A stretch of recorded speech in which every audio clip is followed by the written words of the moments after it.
اعوذ باللہ من الشیطان الرجیم، بسم اللہ الرحمن الرحیم۔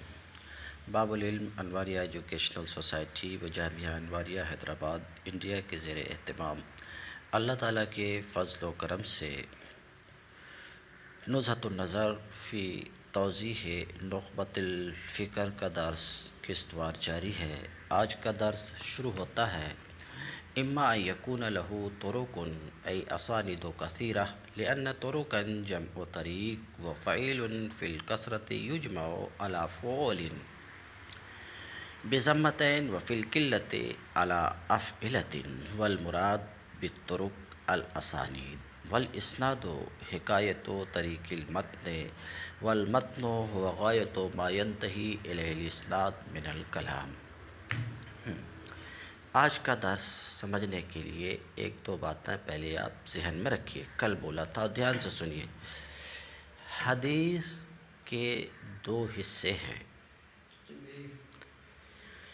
پہلے حصے کو سند بولتے ہیں، اسی کا نام اسناد بھی ہے، اور دوسرے حصے کو متن بولتے ہیں۔ اب پہلے اس کو ایک مثال سے سنیے، پھر اس کے بعد جو ہے میں سند اور متن دونوں کی ایک بار اور تعریف رکھوں گا، اس سے پہلے بھی دونوں کی تعریف کر چکا۔ مشکات تو آپ پڑھ رہے ہیں، بتا چکا کہ مشکات میں پوری سند نہیں ہے، یہ میں بار بار بتا چکا ہوں۔ اب ایک حدیث میں بیان کرتا ہوں، سنن نسائی کی، امام نسائی کہتے ہیں، کیا کہتے ہیں؟ اخبرنا قتیبہ، تو ذرا دھیان سے سنو، میں پلٹا کے پوچھتا ہوں۔ اخبرنا قتیبہ بن سعید قال حدثنا سفیان عن الزہری عن ابی سلمۃ عن ابی ہریرۃ ان النبی صلی اللہ علیہ وسلم قال اذا استيقظ احدكم من نومه فلا يغمس يده في وضوئه۔ آپ نے سنا یہ حدیث ہے، کیا ہے یہ حدیث ہے؟ اس حدیث کے دو پارٹ ہیں، ذرا دھیان سے سنیے۔ ابھی جو ہم یہاں سے پڑھے کہ سنن نسائی کہتے ہیں، کیا کہتے ہیں؟ اخبرنا قتیبہ بن سعید، پھر سے پڑھنا ہو، ذرا دھیان سے سنو۔ قال حدثنا سفیان عن الزہری عن ابی سلمۃ عن ابی ہریرۃ، یہاں تک یہ سند ہے، یہاں تک یہ سند ہے، اور ان النبی صلی اللہ علیہ وسلم قال سے آخر تک متن ہے۔ اب تو آپ کو کچھ بات سمجھ میں آئی؟ مطلب نبی کریم صلی اللہ علیہ وسلم کی بات یا نبی کریم صلی اللہ علیہ وسلم کے فعل کو جو روایت کرنے والے ہیں، بیان کرنے والے ہیں، بس میرے ان کے اسماء کا ذکر یہ سند ہے، ان کے ناموں کا ذکر کیا ہے؟ سند ہے۔ تو سند کی تعریف آپ سمجھ گئے، سند کی تعریف آپ کو معلوم ہوگی، سمجھ رہے ہیں کیا؟ سند کی تعریف کیا ہوئی؟ بولو بھائی۔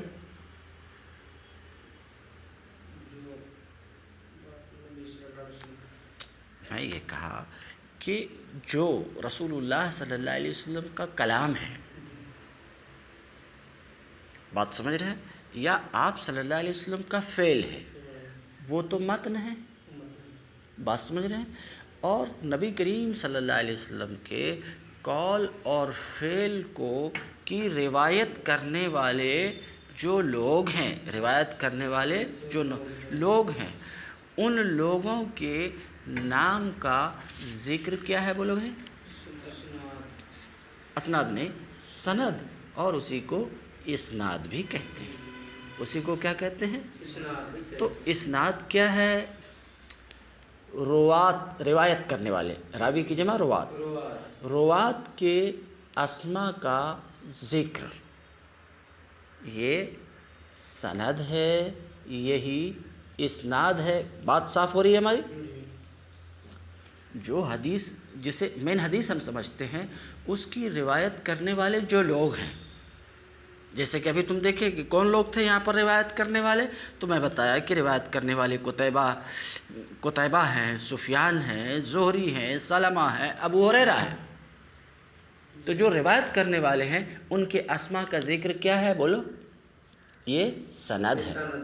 بولو سند ہے۔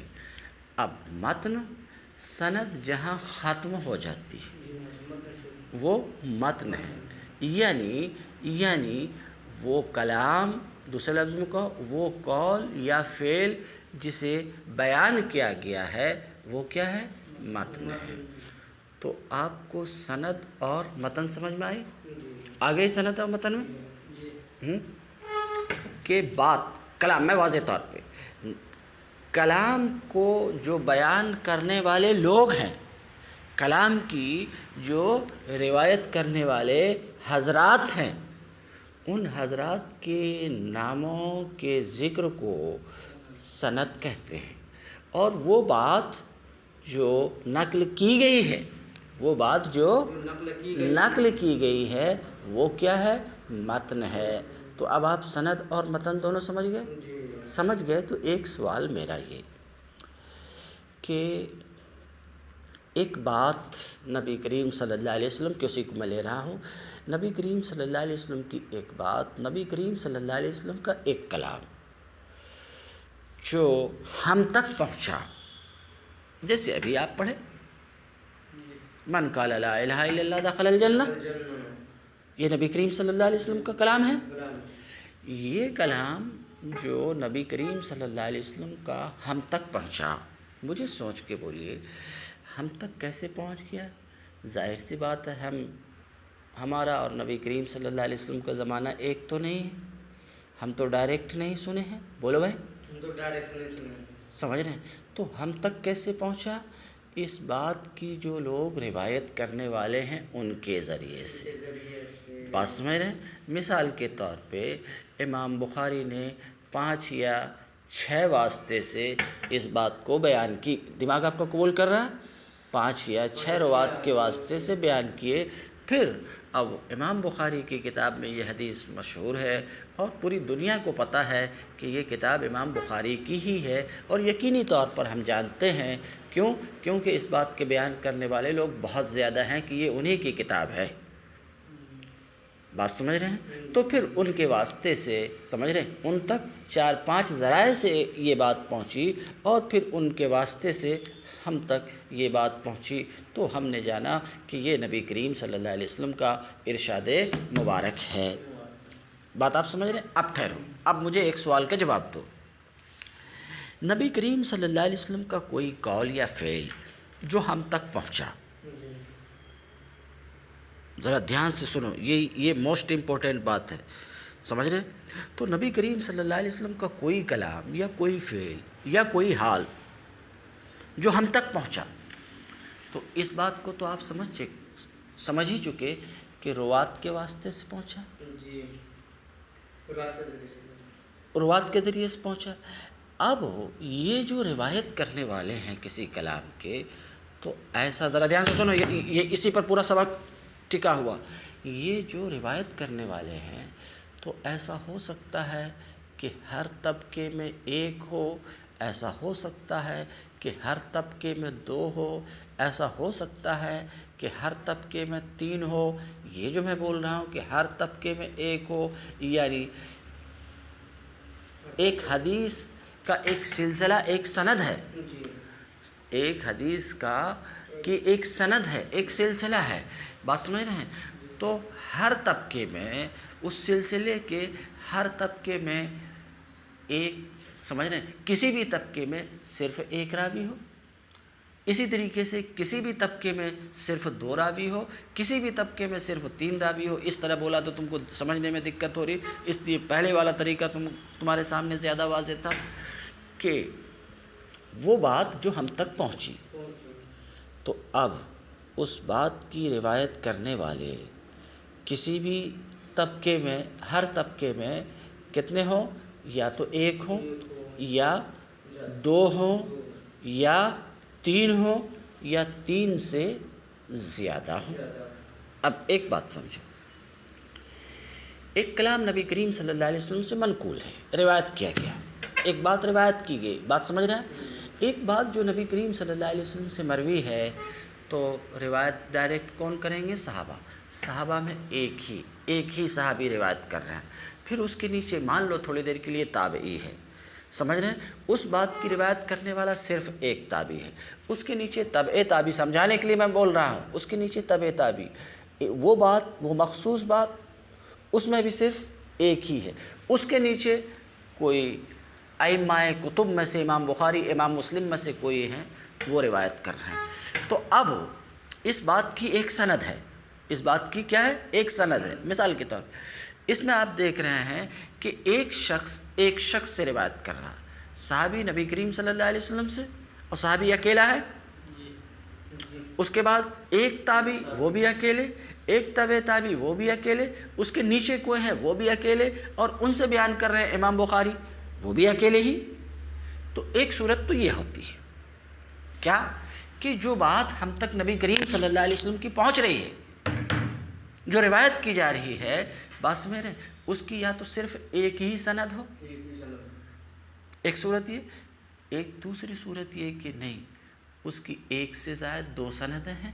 مثال کے طور پہ ایک حدیث کو نبی کریم صلی اللہ علیہ وسلم کے ایک کلام کو دو صحابی نبی کریم صلی اللہ علیہ وسلم سے روایت کریں، مثال کے طور پہ حضرت ابو ہریرہ بھی روایت کریں، حضرت انس بن مالک بھی روایت کریں، تو اب دیکھ رہے ہیں کتنے ہو گئے؟ دو۔ تو اب دیکھو، ایک نبی کریم صلی اللہ علیہ وسلم کی بات ہے، اس بات کی روایت کرنے والے دو صحابی ہوئے، دو صحابی۔ اب یہ جو دو صحابی ہیں، ان میں سے ایک صحابی حضرت ابو ہریرہ ہے، ذرا دھیان سے سنو، نہیں تو میں چھوڑ دیتا ہوں، کھڑے ہو جاؤ، بہت امپورٹنٹ، تو میں سو رہے ہو۔ دو صحابی ہیں، دو صحابی میں سے ایک حضرت ابو ہریرہ ہے۔ اب یہ حضرت ابو ہریرہ سے بھی روایت کرنے والے دو لوگ، کتنے؟ دو لوگ، سمجھ رہے؟ ادھر یہ آ جاؤ کن کو؟ حضرت انس بن مالک، ان سے بھی روایت کرنے والے دو لوگ۔ ایک صورت یہ کہ حضرت یہاں پر دو راوی ہیں، دو راوی، سمجھ رہے ہیں؟ دو راوی ہیں، اب ان سے روایت کرنے والے ایک، ان سے روایت کرنے والے ایک، تو اس طبقے میں بھی دو راوی ہوئے کہ نہیں؟ ہوئے نا؟ ایسے ہی نیچے والا جو طبقہ ہے اس میں بھی دو راوی ہوں، یعنی ہر طبقے میں دو دو راوی، ہر طبقے میں دو دو راوی۔ تو اب اس کی دو سند ہو گئی، اس حدیث کی کتنی سندیں ہوگی؟ دو۔ اب ٹھہرو، یہاں پر تو بات آ چکی ہے، نبی کریم صلی اللہ علیہ وسلم سے تین صحابی روایت کر رہے ہیں، کتنے؟ تین۔ اب تینوں سے ایک ایک تابعی، پھر تینوں سے ایک ایک تبع تابعی، نیچے تک ہر طبقے میں تین ہیں، تو یہاں پر سندیں کتنی ہو گئی؟ تین ہو گئی، ہو گئی۔ یہ بات آپ سن لیا۔ کوئی ایسی بات بھی ہوتی ہے جو نبی کریم صلی اللہ علیہ وسلم سے منقول ہوتی ہے، اس بات کی روایت کرنے والے سینکڑوں صحابی ہوتے ہیں، کیا؟ سینکڑوں صحابی۔ جیسے کہ خفین پر مسح کرنا، کیونکہ آیت میں تو حکم ہے وَأَرْجُلَكُمْ، اپنے پاؤں کو دھو، مگر آپ کو معلوم ہے کہ خفین پر بھی مسح جائز ہے، تو یہ تو آیت کے خلاف ہے، مگر نبی کریم صلی اللہ علیہ وسلم نے ایسا فرمایا، خفین پر آپ صلی اللہ علیہ وسلم نے مسح کیا۔ اس بات کی روایت کرنے والے سینکڑوں صحابی ہیں کہ نبی کریم صلی اللہ علیہ وسلم نے ایسا فرمایا، ایسا کیا۔ کچھ بات سمجھ میں آ رہی ہے؟ نہیں کل آ کر کے پوچھو گے تو نہیں بولنے والا ہوں میں، ایسا نہیں ہوتا ہے، تمہیں آ رہے ہو سو رہے ہو۔ تو سینکڑوں صحابی اس بات کی روایت کرنے والے ہیں کہ نبی کریم صلی اللہ علیہ وسلم نے ایسا کیا۔ ان سینکڑوں صحابی سے سینکڑوں تابعی اس بات کی روایت کرنے والے، تابع تابعی میں بھی بے شمار لوگ بیان کرنے والے ہیں، اس کے نیچے بھی اس کی روایت کرنے والے بے شمار لوگ ہیں۔ تو اب یہ خبر مسح الخفین کی خبر جو نبی کریم صلی اللہ علیہ وسلم سے مروی ہے، اس کی روایت کرنے والے ایک، دو، تین، چار نہیں، بہت ہیں۔ تو اب سنو فائنل بات، ایک خبر کے لیے یا تو بہت سی سندیں ہوں گی، ایک طرف سے چلو، یا تو اس کی صرف ایک سند ہوگی، یا اس کی دو سندیں ہوں گی، سمجھ رہے ہیں، یا اس کی تین سندیں ہوں گی، یا اتنی زیادہ ہوں گی کہ عادتاً ان سب لوگوں کا، یہ اسانید میں تو افراد ہی نہ ہیں، لوگ ہی ہیں نا، ان سب لوگوں کا جھوٹ پر اتفاق کرنا محال ہو۔ اب سینکڑوں صحابی ایک بات کو بیان کر رہے ہیں تو عادتاً ان سب کا جھوٹ پر اتفاق کرنا محال ہے، سمجھ رہے ہیں کہ نہیں؟ یوں ہی اتفاقیہ 100 لوگوں سے جھوٹ بات نکل جانا یہ بھی محال ہے۔